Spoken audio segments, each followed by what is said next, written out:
더불어민주당의 사법정의 실현 검찰 독재 대책위원회 공동위원장을 맡고 있는 한준호 의원입니다. 오늘은 지난 이재명 대표 공직선거법 항소심 무죄 판결과 관련한 분석 내용 및 또 이 악마의 편집으로 정적을 제거하려고 했던 이 검찰의 민낯에 대해서 오늘 좀 길지만 좀 상세하게 설명을 드리고자 이 자리에 섰습니다. 좀 긴 내용입니다. 함께 들어봐 주시면 감사하겠습니다. 지난 26일 이재명 대표의 공직선거법 사건 무죄 판결은 항소심 재판부가 오로지 법과 원칙에 따라 판단한 매우 공정하고 상식적인 판결이었습니다. 그런데 판결문을 읽어보면 검찰이 이재명 대표의 발언을 얼마나 악의적으로 왜곡, 조작하여서 기소를 했는지 새삼 깨닫게 되었습니다. 이번 판결은 이러한 정적 제고인 억지 기소와 표적 기소에 철퇴를 내리면서 윤석열 정치검찰의 폐악질을 멈춰세운 사법부의 단호한 결단이었습니다. 판결문에서 재판부는 공소 사실의 문제점을 하나하나 지적하면서 검찰 주장을 논박하고 있습니다. 해당 내용을 크게 김문기 관련 부분과 백현동 관련 부분으로 나누어서 살펴보면 다음과 같습니다. 먼저 김문기 관련된 부분입니다. 당초 검찰은 4차례 방송에서 이루어진 이재명 대표의 김문기 관련 발언들을 3가지 공소사실로 분류해서 특정했습니다. 그런데 재판부는 대법원 판례에 따라 여러 표현, 행위가 일시와 장소를 달리하여 이루어진 경우에는 개별 행위별로 허위사실 공표죄에 해당하는지 살펴보아야 한다라고 판시를 했습니다. 이는 검찰의 임의적인 공소사실 특정이 잘못되었다고 재판부가 판단한 것이며 또 검찰의 잘못된 공소사실 짜집기가 만천하에 드러난 셈입니다. 이재명 대표의 2021년 12월 22일자 발언과 관련해서 검찰은 이재명 대표가 성남시장 재직 시에는 하위 직원에 불과한 김문기와 교유하지 않아 김문기의 존재를 몰랐다는 취지로 거짓말을 했다라고 주장을 폈습니다. 하지만 재판부는 표현의 객관적 내용, 사용된 어휘의 통상적인 의미, 문구의 연결 방법 등을 종합적으로 고려해 보아도 이 발언은 단순히 시장 재직 때는 김문기를 몰랐다는 의미임이 분명하다라면서 누군가를 알았느냐는 질문에 몰랐다라고 답변한 것은 인식에 관한 것일 뿐 행위에 관한 것일 수는 없다라고 판시를 했습니다. 헌법재판소 결정례 및 대법원 판례 등에 따른 판단이며 인식을 행위로 둔갑시키려 했던 검찰의 거짓말이 확인된 것입니다. 또한 검찰이 이재명 대표가 도지사가 되어 공직선거법 위반죄로 기소된 다음에 대장동 관련 설명을 김문기로부터 들어 그제야 김문기를 알게 되었고 전화로만 통화를 했다는 취지로 거짓말을 했다고 주장한 것에 대해서는 이재명 대표가 시장 재직 때 김문기를 몰랐다는 발언을 뒷받침하기 위한 보조적 논거 또는 배경 사실로 제시된 것일 뿐 그 자체로 독자적인 의미를 가져 선거인의 판단을 그르칠 만한 중요 부분이라고 보기 어렵다라고 선을 그었습니다. 이재명 대표의 2021년 12월 24일자 발언과 관련해서 검찰은 이재명 대표가 김문기와 함께 간 해외 출장 기간 중에 김문기와 골프를 치지 않았다는 취지로 거짓말을 했다라고 주장을 했습니다. 하지만 재판부는 원문 전체를 살펴보아도 골프와 관련된 언급 자체가 없으므로 골프를 치지 않았다는 취지로 거짓말한 것이라고 볼 수 없다라면서 이 발언을 아무리 넓게 유추 해석하거나 확장 해석한다 하더라도 이를 이재명 대표가 김문기와 골프를 치지 않았다라는 의미로까지 해석할 만한 근거가 없다라고 판시했습니다. 해당 발언에 골프라는 단어조차 나오지 않았는데도 외부의 제3자가 말한 표현을 기초로 피고인 발언의 목적을 추론하고 다시 이에 따라 발언의 의미를 새기는 것은 사후적 추론에 따라 외연을 확장하는 것에 해당해서 문제된 표현을 접한 일반 선거인의 관점에서 표현의 의미를 새겨야 한다라는 대법원 판례의 정면으로 배치된다는 것입니다. 이로써 검찰이 이재명 대표가 하지도 않은 말을 했다고 거짓 기소했다는 사실이 확인된 것입니다. 즉 법원을 기망하고 국민을 속이려는 검찰의 폐악질이 낱낱이 밝혀진 셈입니다. 이재명 대표의 2021년 12월 27일자 발언과 관련해서도 검찰은 앞서 언급한 공소 사실을 똑같이 주장했지만 재판부는 동일한 이유로 이를 모두 배척했습니다. 아울러 재판부는 검찰의 공소 사실이 시간적 선후 관계가 맞지 않는다라고 지적을 하면서 내용 중 실제로 기억이 없다라는 언급은 중복되어서 있다라고 판시했습니다. 다시 말씀드려서 실제로 기억이 없다는 언급은 중복되어 있다라고 판시했습니다. 즉, 검찰이 이재명 대표의 발언을 자의적으로 자르고 이어붙였다는 점이 명백히 밝혀진 것입니다. 실제 골프 발언이 있었던 2021년 12월 29일자 발언과 관련해 재판부는 하나의 질문에 대한 하나의 답변인 이 발언의 요지는 시장 재직 때는 김문기를 몰랐다는 것이고, 이를 부연 설명하면서 앞서 의혹이나 반론이 제기됐던 부분에 대해서 다시 자신의 반박 논거를 제시하고 있는 것이며, 골프 발언 역시 그 논거 중 하나로 언급되었다.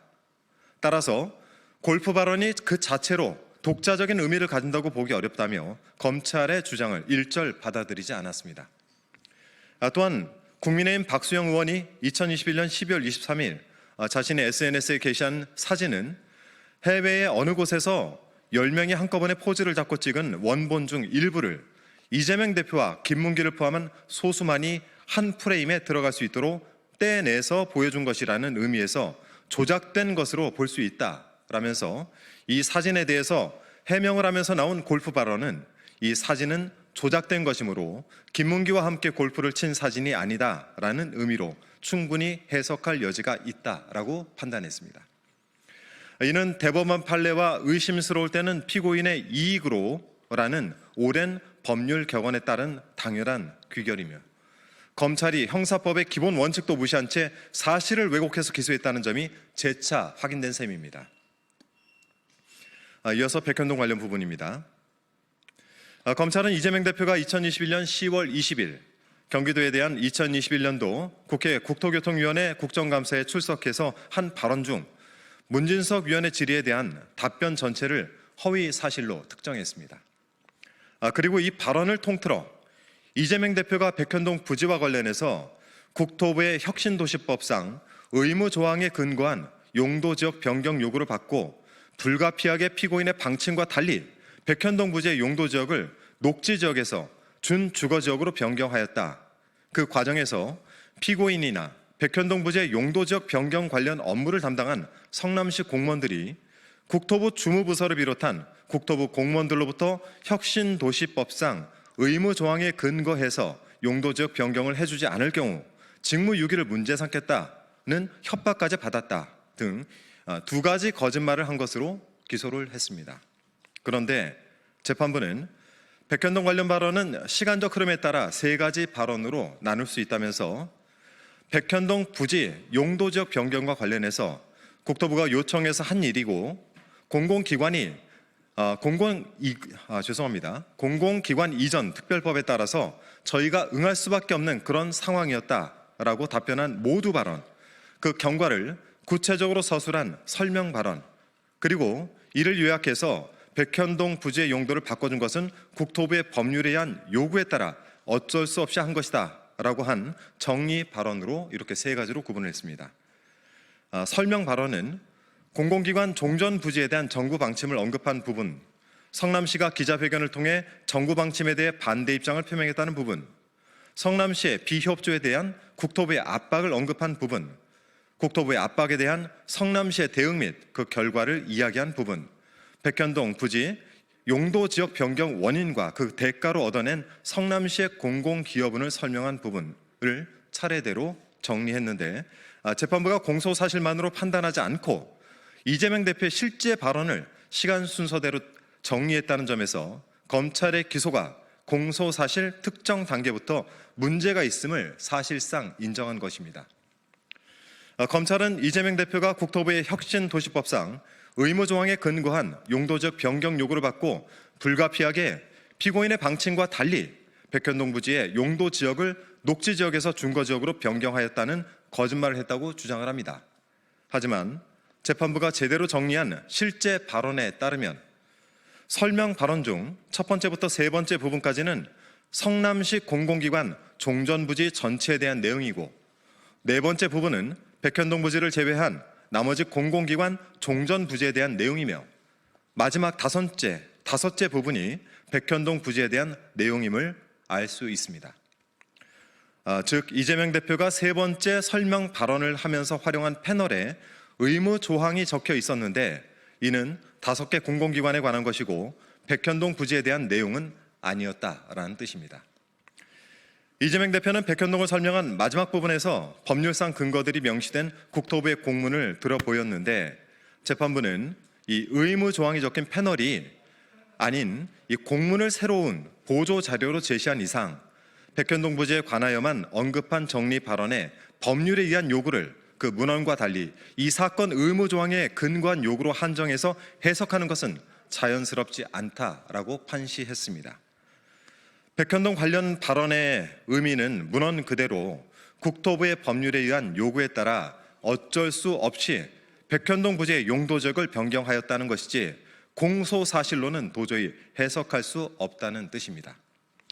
이 역시 기존 대법원 판례에 따른 것으로 검찰이 이재명 대표의 발언을 문헌 그대로 해석하지 않고 중간을 생략하고 앞뒤를 이어붙여 조작된 내용으로 기소를 했다는 것이 드러난 셈입니다. 또한 재판부는 이 발언의 핵심은 어쩔 수 없이 또는 불가피하게라는 표현에 있다라고 할 것이고 이 표현은 그 문헌 자체로 보더라도 어떠한 사실이 특정되지 않는 상대적, 주관적 개념이라면서 이는 전체적으로 의견 표명에 해당하므로 허위사실 공표죄로 처벌할 수 없다라고 판시했습니다.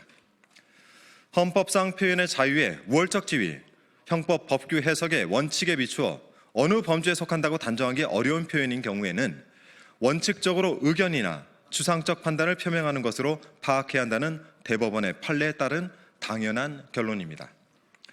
해당 발언의 허위성 유무에 대해서도 재판부는 제출된 증거로 판단할 때 허위라고 볼 수 없다라고 명확히 밝혔습니다. 발언이 전체적으로 의견 표명에 불과함에도 검찰이 허위성 주장을 계속하자 이에 대해서 재판부가 아니라고 못을 박은 것입니다. 검찰이 백현동과 관련해 두 번째로 주장한 협박과 관련한 공소 사실에 대해서도 재판부는 이 발언만이 독자적인 별개의 의미를 가져 선거인의 판단을 그르칠 중요한 부분이라고 보기 어렵다라고 판시했습니다. 이어 직무유기를 문제 삼겠다는 협박 행위를 한 주체는 국토부 공무원들이지 이재명 대표가 아니라는 점을 분명하게 밝히면서 성남시가 공공기관 종전부지 용도지역 변경과 관련해 장기간에 걸쳐 다각도로 압박을 받는 상황이었음을 인정할 수 있고 직무유기를 문제 삼겠다는 협박은 당시 성남시가 국토부로부터 받은 상당한 강도의 압박을 과장하여 표현했다고 볼 수는 있으나 이를 허위사실이라고 단정하기는 어렵다라고 판단했습니다. 당시 성남시의 상황을 있는 그대로 정확하게 짚어준 판결 내용입니다. 정리해보면 검찰이 주장했던 5가지 공소사실 중 3개는 독자적인 의미가 없는 것이었고 남은 2개도 허위사실 공표죄의 공표 대상인 행위에 관한 발언이 아니거나 허위사실이 아닌 발언을 해석을 달리해서 잘못된 내용으로 기소를 했다는 것입니다. 결국 이재명 대표에 대한 검찰의 기소가 공소사실 특정부터 내용까지 모두 문제가 있었음을 항소심 재판부가 확인해 준 셈입니다. 똑같은 발언을 왜곡해서 마치 여러 건의 위법 행위를 한 것처럼 기소 내용을 부풀려온 검찰에 대한 법원의 엄중한 경고였습니다. 2024년 기준 제2심 무죄율이 1.36%에 불과한 우리나라에서 검찰의 공소사실이 모두 배척되면서 무죄 판결이 선고된 것은 이번 기소 자체가 거짓이었음을 보여주는 확실한 증거입니다. 이는 곧 이번 기소의 목적이 오로지 윤석열 정권의 정적 제거에 있었음을 뜻합니다. 이번 사건을 계기로 악마의 편집으로 이재명 대표에 대해 사법살인을 시도한 윤석열 정치검찰의 추악한 민낯이 모두 드러났습니다. 이제 더 이상의 용서나 타협은 없습니다. 10명이 넘는 검사가 본연의 역할을 저버리고 2년 넘게 야당 대표를 스토킹하면서 거짓 프레임이나 만들라고 국민 세금으로 월급을 주는 것이 아닙니다. 민주주의의 말살의 대표적인 수단인 정적 제거에 앞장선 검찰은 이미 반민주적, 반헌법적 범죄 집단입니다. 빛의 혁명으로 이룰 새로운 대한민국에선 지금의 검찰은 없을 것임을 분명히 말씀드립니다. 2025년 3월 31일 더불어민주당 사법정의 실현 및 검찰 독재 대책위원회였습니다. 고맙습니다.